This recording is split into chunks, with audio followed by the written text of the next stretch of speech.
Welcome guys. आज का video आपकी किसी मैथ्स की यूनिट से रिलेटेड नहीं है, ना किसी आपकी मैथ्स की एक्सरसाइज से रिलेटेड है, बल्कि आज का वीडियो आपके लिए छोटा सा एक मोटिवेशन है, क्योंकि मैं भी इन चीज़ों से मोटिवेट होता रहा हूँ, मोटिवेशन लेता रहा हूँ। तो उम्मीद करता हूँ कि आप भी, जो मैं आपको बताने जा रहा हूँ, इन चीज़ों से आप भी मोटिवेट होंगे और आपके आगे आने वाली लाइफ में आप भी इनसे मोटिवेशन प्राप्त करेंगे। देखिए गाइस, मैं आपको एक छोटी सी स्टोरी सुनाने जा रहा हूँ। बहुत ही एक अच्छी सी एक स्टोरी, एक मोटिवेटेड स्टोरी है, जिससे आप मोटिवेशन ले सकते हैं। होता क्या है गाइस कि एक मंदिर बनाने वाली समिति, जो मंदिर का निर्माण करते हैं, वो समिति एक मंदिर बनाने का डिसीजन लेती है। वो समिति डिसाइड करती है कि यहाँ पर एक हनुमान जी का बहुत बढ़िया एक मंदिर बनाया जाएगा।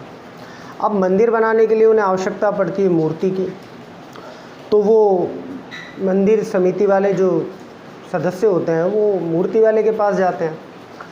वो उससे कहते हैं कि भाई हमें एक बढ़िया सी हनुमान जी की 5 मीटर लंबी एक ऊंची एक मूर्ति बना के दो, पत्थर की बढ़िया।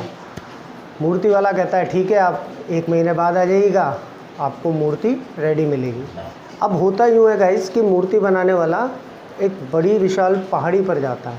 वहाँ पर वो देखता है कि यार बड़े विशाल, बहुत बड़े बड़े अलग अलग प्रकार के पत्थर पड़े हुए हैं। तो वो सोचता है कि इनमें से वो एक पत्थर चूज़ कर लेता है कि यार मुझे इसी पत्थर की मूर्ति बनानी है, क्योंकि ये मूर्ति के लिए सबसे बेटर रहेगा। तो उनमें से वो बहुत ही बड़ा एक पत्थर चूज़ कर लेता है। अब वो उसे लाद कर अपने घर पर लाने के लिए जैसे ही तैयार होता है, तो उसे वो सोचता है कि यार क्यों ना मैं एक की जगह 2 पत्थर ले जाऊँ। हो सकता है कि मूर्ति बनाते समय मूर्ति बनाते समय कुछ मुझसे मिस्टेक हो जाए, तो मैं एक की जगह 2 पत्थर रखूँगा। तो अगर मैं वो पत्थर मेरा ख़राब हो गया, तो मैं उसकी जगह दूसरा पत्थर यूज़ ले लूँगा। तो वो एक की जगह 2 पत्थर रख कर अपने घर पर ले आता है। अब अगले दिन सुबह उठता है, वो जब मूर्ति बनाना शुरू करता है, तब जैसे ही वो अपने छेने और हथौड़ी से उस मूर्ति के ऊपर स्ट्रक करता है, तो उस पत्थर में से एक आवाज़ आती है, स्टॉप, इट्स पेनिंग। उस पत्थर के अंदर से एक आवाज़ आती है कि रुको, मुझे दर्द हो रहा है। वो सोचता है कि हो सकता है ये मेरा एक भ्रम हो सकता है मेरा एक वहम हो। फिर वो दोबारा स्ट्रक करता है पत्थर पर, फिर आवाज़ आती है स्टॉप, इट्स पेनिंग। तो वो रुक जाता है। अब वो उस पत्थर को छोड़कर दूसरे पत्थर की तरफ चला जाता है, क्योंकि वो अपने साथ 2 पत्थर रख कर लाया होता है। अब वो जब दूसरे पत्थर पर स्ट्रक करता है, तो फिर पत्थर पर स्ट्रक करने के बाद वो गौर से सुनता है कि कोई आवाज़ आई, नहीं आई। फिर वो दूसरा स्ट्रक करता है पत्थर पे। आफ्टर सेकंड स्ट्रक वो फिर सोचता है, फिर गौर से सुनता है कि कहीं से कोई आवाज़ आई। वहाँ से भी पता चलता है कोई आवाज़ नहीं। तो वो पत्थर पे ऐसे नॉक करके पूछता है कि क्या आपको दर्द नहीं हो रहा। तो वो पत्थर के अंदर से आवाज़ आती है, नहीं, कि मुझे दर्द हो रहा है, लेकिन यू विल कंटिन्यू, मगर आप कंटिन्यू करें, आप मूर्ति बनाएं। तो वो लगा रहता है 10 दिन 15 दिन, एक बढ़िया सी हनुमान जी की एक मूर्ति तैयार कर देता है, 5 मीटर लंबी, बढ़िया शानदार। आफ्टर 1 मंथ वो समिति वाले लोग उस मूर्ति को लेने के लिए आते हैं। तो वो मूर्ति को रख कर ले जाने लगते हैं, तो उनकी नज़र अचानक वो दूसरे पड़े पत्थर पर चली जाती है। तो वो मूर्ति वाले से कहते हैं कि क्या ये पत्थर आपके काम आएगा। वो कहता है नहीं नहीं, मेरे तो कोई यूज़ का नहीं है, आप चाहें तो इसे अपने साथ ले जा सकते हैं। तो वो समिति वाले जो लोग होते हैं, मंदिर समिति वाले, वो लोग उस पत्थर को उठाकर भी उस मूर्ति के साथ ले जाते हैं। बढ़िया सा एक प्रोग्राम होता है, मंदिर की स्थापना होती है, मूर्ति की स्थापना होती है, बढ़िया एक प्रोग्राम किया जाता है, यज्ञ हवन किए जाते हैं, मूर्ति को बढ़िया सजाया जाता है, उसे अच्छे अच्छे वस्त्र पहनाए जाते हैं, पूजा होती है, प्रसाद चढ़ाया जाता है, भोग लगाया जाता है। हज़ारों लाखों की संख्या में लोग दर्शन करने आते हैं। अब होता क्या है गाइस, जो अपने साथ वो दूसरा पत्थर लेकर आते हैं, वो किस पर्पज़ से लेकर आते हैं कि वो मूर्ति के सामने उस पत्थर को रख देंगे।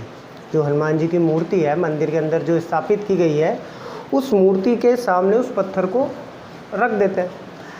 वो पत्थर रखते क्यों हैं कि जो भी नारियल चढ़ाने आता है मूर्ति पर, वो नारियल उस पत्थर पर रखकर तोड़ा जाता है।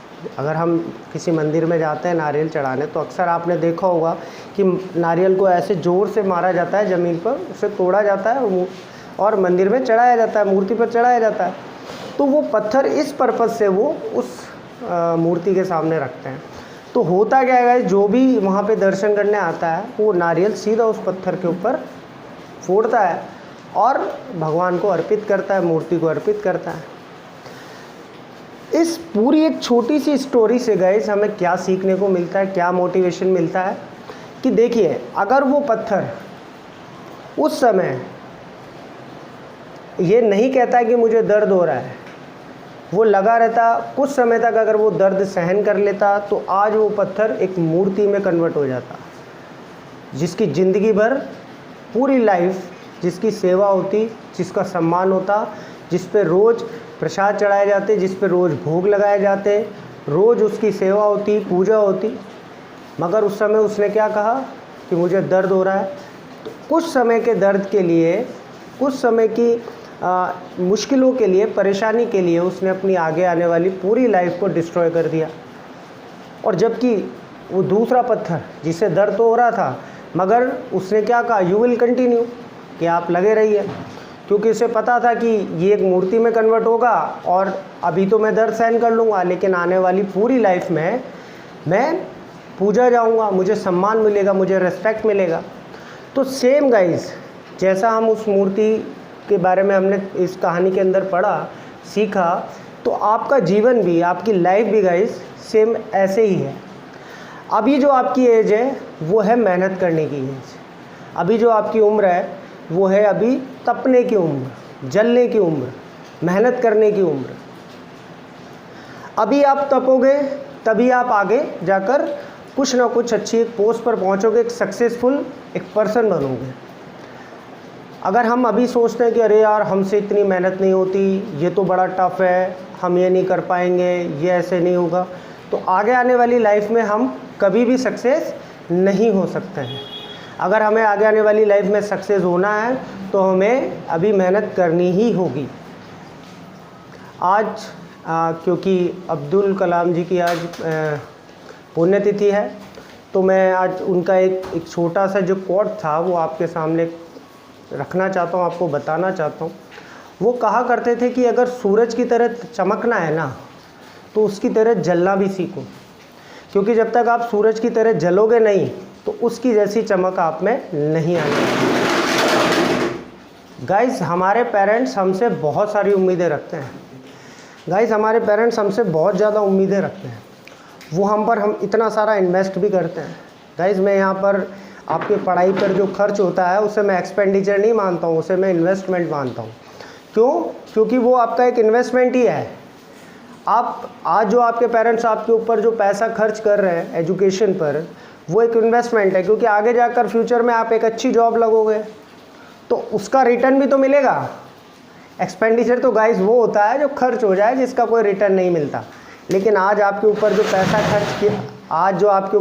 खर्च किया जा रहा है वो आपका इन्वेस्टमेंट है, क्योंकि फ्यूचर में अगर आप एक अच्छी जॉब ले लेते हो, एक अच्छा कहीं ना कहीं सक्सेसफुल एक पर्सन बनते हो लाइफ में जाकर, तो उसका एक अच्छा रिटर्न आपके पेरेंट्स को मिलने वाला है। तो एज ए इन्वेस्टमेंट आपके पेरेंट्स आपके ऊपर बहुत सारा पैसा खर्च करते हैं एजुकेशन पर, क्योंकि हम सब जानते हैं एजुकेशन आजकल कितनी महंगी है। और हमारी ड्यूटी क्या है? हमारी ड्यूटी है कि उसका हमें आउटपुट देना चाहिए, क्योंकि उनकी बहुत सारी आशाएं हमसे होती हैं। हमें हमारे फ्यूचर की उतनी चिंता नहीं होती है जितनी हमारी पेरेंट्स को होती है। अगर हमें हमारे पेरेंट्स को रिटर्न देना है तो हमें सिर्फ इतना, वो हमसे क्या चाहते हैं गाइस, वो हमसे बस इतना सा ही तो चाहते हैं कि आप अच्छे से पढ़ाई करें, आगे जाकर एक अच्छी सी कोई पोस्ट पे आपको जॉब मिले, एक अच्छा कहीं ना कहीं आप सेटल हो जाओ लाइफ में जाके। क्योंकि गाइस, पेरेंट्स ज़िंदगी भर हमारे साथ नहीं रहने वाले। वो ये बात अच्छे से जानते हैं कि जब तक हम हैं तब तक तो कोई प्रॉब्लम नहीं है, आप चल रहे हैं बहुत अच्छे से, आपके ऊपर खर्च भी हो रहा है, आपकी सारी आवश्यकताओं की पूर्ति हो रही है, आपकी जो भी नीड्स हैं वो सारी पूरी हो रही हैं। लेकिन जिस दिन आपके पेरेंट्स नहीं रहेंगे, और एक ये सच है, हालांकि हम सब इन सब चीज़ों से बहुत दुखी होते हैं इन बातों से, लेकिन गाइज़ ये हकीकत है कि एक दिन ऐसा भी आएगा कि जब आपके पेरेंट्स आपके साथ नहीं होंगे। उस समय आपको उनकी बहुत आवश्यकता महसूस होगी, क्योंकि हमारी पूरी डिपेंडेंस हमारे पेरेंट्स पर है। तो बस आपसे एक इतनी सी रिक्वेस्ट है कि आप जो भी आपके पेरेंट्स आपसे चाहते हैं, आपसे आशा रखते हैं, आप उन आशाओं पर खरे उतरें। मैंने आपसे कहा 9, 10th, 11th, 12th ये 4 साल हैं आपके जो फ्यूचर, आगे आने वाले फ्यूचर को तय करेंगे। गाइस, आप अच्छे से पढ़ें, मन लगाकर पढ़ें, लगन से पढ़ें, और आपके पेरेंट्स जो आपसे आशाएं रखते हैं उन्हें पूरा करें। तो ठीक है गाइस, गॉड ब्लेस यू।